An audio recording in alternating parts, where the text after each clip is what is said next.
Earlier this month, or late last month, I brought to Washington 55 or so college presidents from Ohio, presidents of 2-year and 4-year private and public colleges and universities, to discuss a whole host of issues. And one thing that always comes up when you talk about young people, when you talk about college, you talk about universities, is access to higher education, that far too many of our young people simply can't afford to go to college. My wife, graduate of Kent State some 30 years ago, was privileged in those days, even though nobody in her family had ever gone to college. Her dad was carried a union card, a utility worker in Ashtabula, Ohio, working as a maintenance worker in the local power plant. She was able to go to school because in those days, college was more accessible. Pell Grants, some loans, and tuition was significantly lower, and she was able to be the first in her family to go to college and went to Kent State University. Today, it's much harder. Tuition is far too high. Pell Grants haven't kept up with the cost of education the way they might have 30 years ago. And now, one of the options we have, the subsidized Stafford loan, which is available to students based on need, is often the main pathway to college for a number of them, are under stress, if you will. If we do nothing, if Congress doesn't do anything, but the interest on these critical loans will double for borrowers beginning July 1st, 2012. So the interest rates will actually double on those students if Congress does nothing.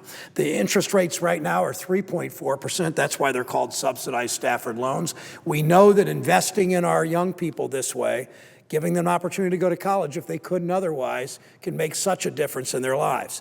I don't think, obviously, many people shouldn't go. So, a number of people don't want to go to college. That's fine.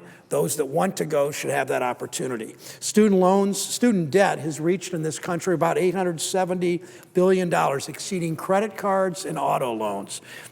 As more and more students continue to enroll in higher ed, balances are expected to continue climbing. This means fewer of our young adults will be able to buy a home, start a business, or continue on to graduate school.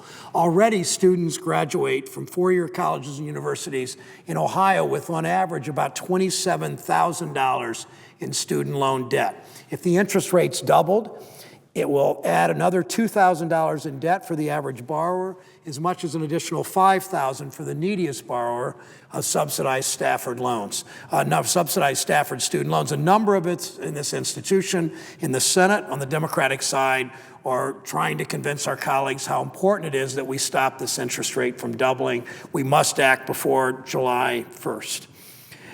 And just as we have an obligation to keep college affordable for middle-class Americans and working-class Americans, we have as great an obligation to keep college accessible to American veterans. This year, more than 500,000 service members and veterans are expected to take advantage of the post-9/11 GI Bill, a bill we passed out of the Veterans Affairs Committee to ensure that all veterans could afford the rising cost of college. The VA is expected to spend some $11 billion in education benefits and other GI Bill benefits this year alone.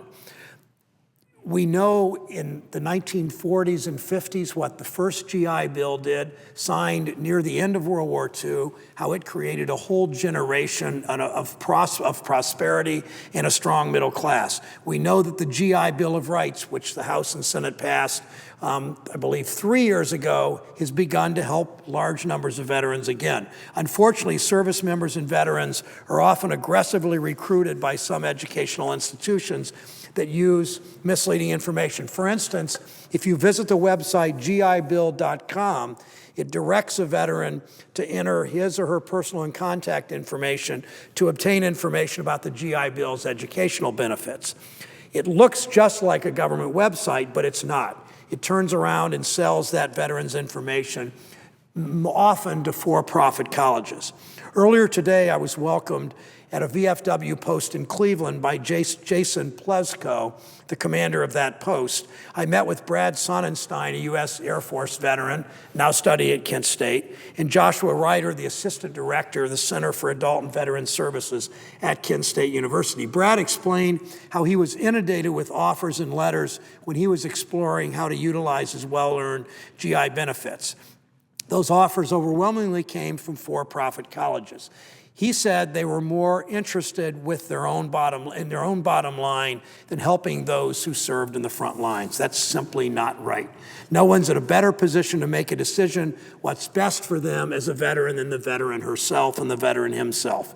We can play a role in assisting them. The GI Bill Consumer Awareness Act provides veterans with more and better information about their benefits, calls for improved education counseling, and gives colleges new resources to hire people like Joshua Ryder that help returning veterans. Requires all institutions of higher education to disclose critical information like the average student loan debt, the transferability of credits, and accurate job placement data. We do that at our state universities. We do that at most of our not-for-profit private schools. We do that at our two-year community colleges.